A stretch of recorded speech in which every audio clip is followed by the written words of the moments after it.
Bună, Berbec! Bine ai venit și mă bucur să te am aici alături de mine. Ce urmează în această conexiune? Acesta este topicul pentru citirea ta, pentru Berbec, și vreau să văd, bineînțeles, pentru tine și persoana iubită, ce urmează în această conexiune. Aș vrea să extrag și un mesaj din acest oracol, Psychic Tarot of the Heart, prin care să vedem tema generală, tematica generală a întregii citiri și asta în ceea ce privește conexiunea dintre tine și această persoană și în ceea ce privește, bineînțeles, ceea ce urmează. Ce urmează în această conexiune a voastră? Ce urmează în această conexiune a voastră? După care vom folosi și tarotul, bineînțeles. Această carte s-a distins. Tristețe și izolare. Este treiul de spade tocmai.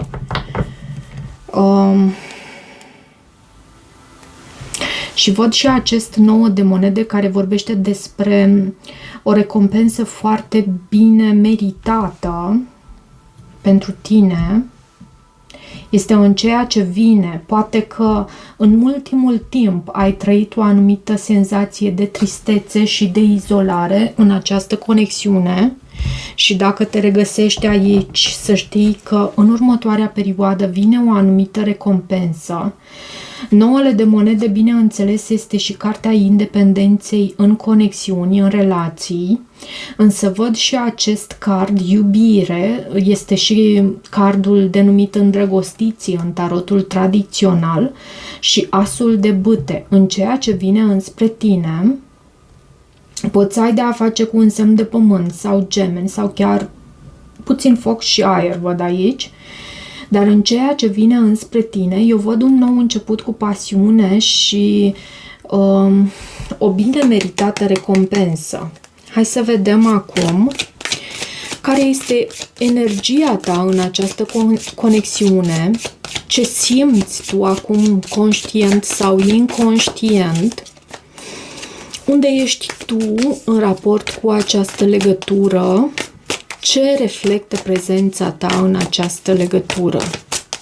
Energia ta. Te rog, Spirit, să mă ajuți cu energia berbecului în această conexiune. A venit steaua și împăratul, bineînțeles, împăratul reprezentându-te pe tine, iar la baza pachetului avem 4 de monede. 4 poate fi important pentru tine. 4, 4, 4, 4, iarăși, pentru că steaua este 17, scuze. Steaua și împăratul sunt două arcane majore. Eu văd că tu nu ești foarte deschis, deși îți păstrezi speranța. Îți păstrezi speranța în această conexiune, dar nu vrei ca lucrurile să se desfășoare oricum. Și ăsta eu consider că este un lucru bun. Poate ai de a face cu un cavaler de cupe, văd aici, o persoană care se simte abandonată și asta pentru că există și ceva toxic și posibil tu să intervii și să vii cu această energie a ta, a împăratului, energia masculină, indiferent de faptul că ai fi bărbat sau femeie, să intervii cu această energie a ta pentru a restabili lucrurile, pentru a restabili echilibrul și pentru a exista vindecarea autentică aici, nu doar de dragul de a vorbi. Da, cumva tu îți păstrezi speranța în energia ta, avem această idee, tu îți păstrezi speranța în această conexiune, dar nu ești dispus să accepti orice din partea celuilalt, pentru că am văzut diavolul aici la baza pachetului și e posibil să vină din partea celeilalte energii, scuze. Energia celuilalt, unde se află cealaltă persoană, ce simte, ce gândește, cum percepe conexiunea, cum se poziționează celălalt față de tine. Hai să vedem. Care este energia celuilalt?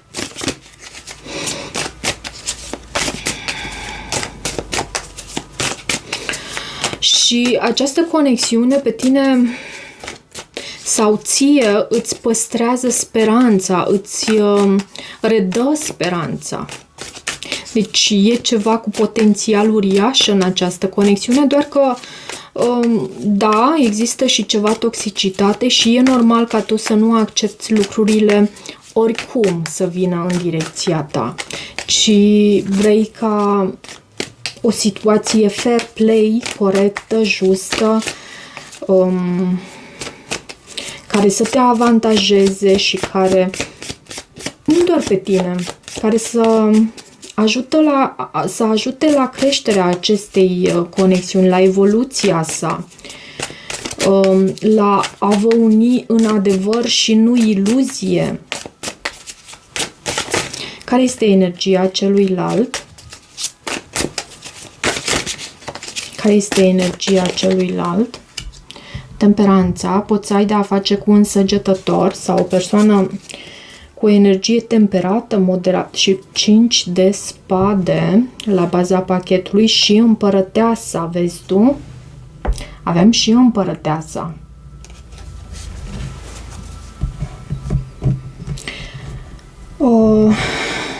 Echilibrul sau temperanța este și cartea moderației. Dar am sentimentul că această persoană cu acest 5 de spade are de ales între două drumuri. Poate mai există o persoană, văd și o regină de monede aici. Sau nu, poate că este această persoană în această energie, foarte atrasă de tine, dar totuși e acest 5 de spade. De ce temperanța în energia celuilalt? 5-ul de spade vine cu conflict, decepție, o gelozie dusă la extrem, posesivitate și poate de acolo a venit acel diavol care anunță toxicitatea aici. De ce temperanța? De ce temperanța? Uite-l, diavolul.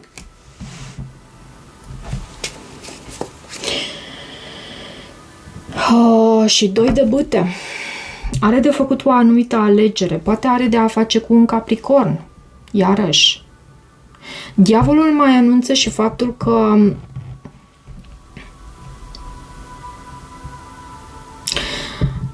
există ceva toxic, bineînțeles. Niște impulsuri abuzive. Poate fi vorba și despre așa ceva. Diavolul vorbește și despre abuz.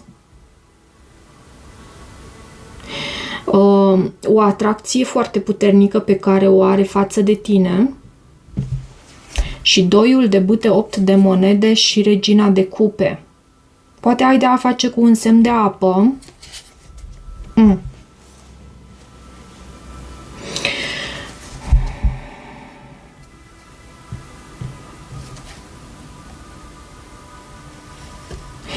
Oricum ar fi, văd și un sentiment așa de, cu acest 2 de bâte, e răscruce de drumuri pentru această persoană, dar și o oarecare nerăbdare, dorința de a călători, de a veni înspre tine.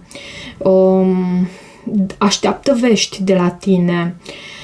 Se simte legată, uite cum este reprezentată această carte, se simte legată cu această mâna stângă în trecut și cu un picior în viitor și așteptând vești de la tine. Foarte curios, nu? Ok, hai să vedem legătura voastră actuală, care este dinamica principală dintre voi acum, ce vă unește sau separă, ce se întâmplă din punct de vedere energetic între voi în prezent. Legătura voastră actuală. Nebunul este cartea ta și în același timp anunță un nou început și împărăteasa, frumos, împărăteasa anunță creștere în acest nou început. Doar că cineva trebuie să pășească în necunoscut, să își asume un anume risc. De ce nebunul în legătura voastră actuală? Deci, dinamica dintre voi presupune un nou început între tine și această persoană. De ce nebunul? De ce nebunul în dinamică? Au venit mai multe cărți și am să le primesc. Hai să vedem. 8 de monede, Regina de cupe și Pajul de bâte. Da, această persoană așteaptă vești de la tine sau tu de la această persoană sau reciproc valabil, poate fi și astfel. Doiul de monede în privința unei anume decizii care trebuie luată aici. Dinamica dintre voi poate să vorbească și despre o legătură formată la muncă cu acest 8 de monede, dar mai ales în legăturile de dragoste, în citirile de dragoste, de fapt, acest 8 de monede vorbește despre a repara ceva anume, ceea ce mie mi transmite că între tine și această persoană există un anume istoric.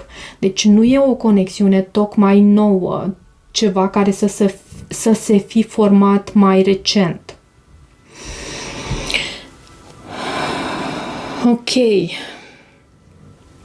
Ce se vindecă în această conexiune?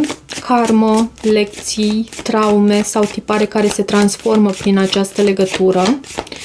Ce lecție spirituală sau rană se reactivează și se cere vindecată? Ce se vindecă în această conexiune? 7 de monede.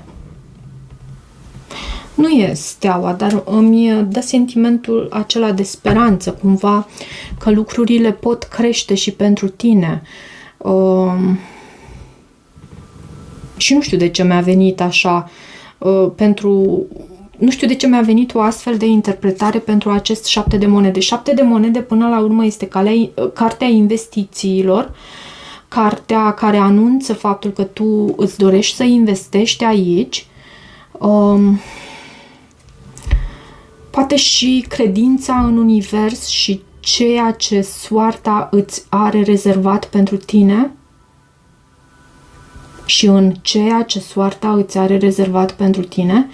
Văd și Pajul de monede și 8 de spade. La un moment dat tu te-ai simțit ușor blocat aici, dar ceva se schimbă.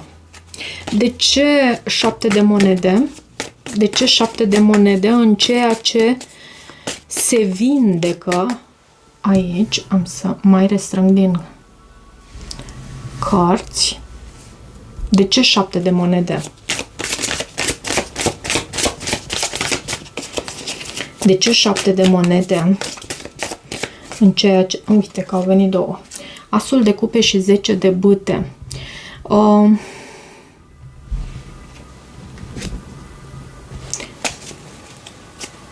Și regele de cupe, poate ai de a face, văd acest cuplu, regele și regina de cupe. Am văzut de-a lungul citirii și împăratul și împărăteasa. Poate ai de a face cu un semn de apă, un rac, scorpion sau pești.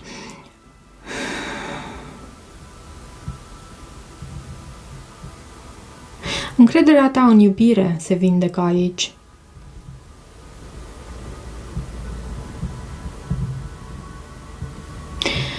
Poate că ușor ți-ai pierdut încrederea în iubire, pentru că văd acest as de cupe și imediat a venit acest 10 de bâte. 10 de bâte anunță faptul că poate este necesar ca tu să te eliberezi de acele poveri pe care le porți, pentru că nu toate sunt ale tale. E o senzație de îngreunare, de îmi e greu să merg tot înainte, dar anunță și apropierea de finalul unui anume capitol, de finalul acestui capitol în care tu te simți împovărat și îngreunat, cu greutăți și în care trebuie să depui foarte mult efort în această iubire. Ce urmează între voi pe termen scurt, să zicem așa 2 săptămâni, vom da 2 săptămâni pentru a vedea cum evoluează conexiunea în următoarea perioadă, care este direcția în care merge această relație. Hai să vedem cum evoluează conexiunea în următoarea perioadă.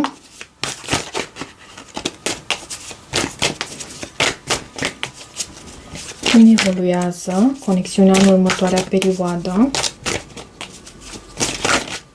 Ok, roata norocului, din nou. Era și la baza pachetului, dacă îți amintești. Și acum avem împărăteasa. Dacă te-ai simțit blocat sau dacă te-ai simțit jos pe această roată a norocului, cumva ai simțit că ești ghinionist în dragoste sau că nu ai parte de noroc, că lucrurile se mișcă foarte greu, să știi că lucrurile se vor mișca aici și urmează o perioadă de creștere, o perioadă în care e posibil să ai de a face și cu un taur balanță, cu această carte împărăteasa, dar împărăteasa anunță creștere, poate chiar sarcină pentru cei care vă doriți acest lucru sau cele care vă doriți acest lucru. De ce roata norocului? De ce roata norocului în ceea ce urmează pe termen scurt? Iarăși au venit multe cărți. Văd eremitul, 9 de cupe, 2 de monede și asul de spade. E ca o dorință împlinită, atât 9 de cupe cât și asul de spade. Vorbesc despre o dorință împlinită, despre câștig, victorie, reușită. Poate ai de a face cu un eremit, cu o persoană din zodia Fecioară. Lucrurile se schimbă în această dinamică cu această persoană și chiar dacă tu trebuie să depui efort cu acest 2 de monede, te văd solicitat, solicitată în această dinamică. E cu victorie, e cu reușită și îți aperi ce este al tău. Îți aperi ceea ce este al tău. Avem 7 de bâte și regina de spade, iarăși. Nu te reprezintă pe tine neapărat, dar cred că ești în această energie în următoarea perioadă. Cu această regina de spade își apără ceea ce este al său. Fiind cele două cărți aici și 9 de bâte, îți aperi ceea ce este al tău. Hai să vedem și un mesaj, două, din partea acestei persoane și am ajuns deja la 18 minute, aproape. Un mesaj din partea acestei persoane. Oamenii nu cred în mine, așa ți-ar transmite această persoană. Am fost rănit de tine și la baza pachetului avem aici pasiunea e mult prea mult pentru această persoană. Pasiunea dintre voi e ceva mult prea mult. Poate nu este tocmai un semn de foc care să facă față pasiunii la fel ca tine. Tu ești în elementul tău în ceea ce privește pasiunea. Mai vreau și un mesaj din partea visului șamanului și vom încheia, pentru că tot l-am pregătit aici și mesajul tău îți ia cam mult timp să îl vizionezi. Sunt deja 19 minute și îmi propusesem ceva mai puțin. Rețeaua cu nestemate, conectivitate, iar la baza pachetului avem îmbrățișarea nebunului, transmutarea durerii. Deci există și o oarecare senzație de durere, de nemulțumire, dar totuși avem rețeaua cu nestemate. Să știi că această rețea cu nestemate nu are, ba da, are și interpretare. Mă gândeam că nu are, pentru că știu în acest oracol s-a nimerit și o carte fără interpretare. Rețeaua cu nestemate, conectivitate, uniune, sentimente. Abordarea oricărui oracol presupune să vii cu anumite așteptări. Fie cauți o confirmare a ceea ce știi deja, fie încerci să faci lumina asupra ceea ce îți scapă pe calea evidentă pe care te afli. Te întreb dacă vei atinge un obiectiv dorit. Rare ori vezi dincolo de memorie sau de proiecție și astfel, în mod natural, fiecare vine la oracol cu o percepție îngustă despre ceea ce este posibil. Imaginează-ți că răspunsul la întrebarea ta nu este despre ajungerea la o anumită destinație, atingerea unui obiectiv, conectarea cu cineva drag, atingerea unui țel, experimentarea a ceva anume, etc. În schimb, descoperă rețeaua strălucitoare de nestemate despre care nu știai că există. Lumea este interconectată într-o rețea vie de energie. Nu este posibil să știi cum funcționează nimic din toate acestea, dar poți să știi asta. Ceea ce e spre binele tău suprem este o nestemată sclipitoare care se luminează pentru tine printre această rețea de posibilități. Trebuie doar să știi cum vrei să te simți și să alegi conștient acest lucru. Nu te mai concentra pe a ajunge undeva. Exersează faptul de a te simți și a fi într-un loc în care experiența dorită a avut deja loc. Cine vei fi când acest lucru va fi adevărat pentru tine? Poți fi asta acum? Simți asta acum? Exersează în acest sens. Cu cât îți cunoști mai bine calea în rețeaua vieții, cu atât mai mult ea se va lumina pentru tine. Te sărbătorește deja. Ok, dacă rezonezi cu acest mesaj, nu uita să te abonezi canalului, să mai treci pe aici, să îmi lași o apreciere și un feedback al tău. Eu îți mulțumesc și toate bune!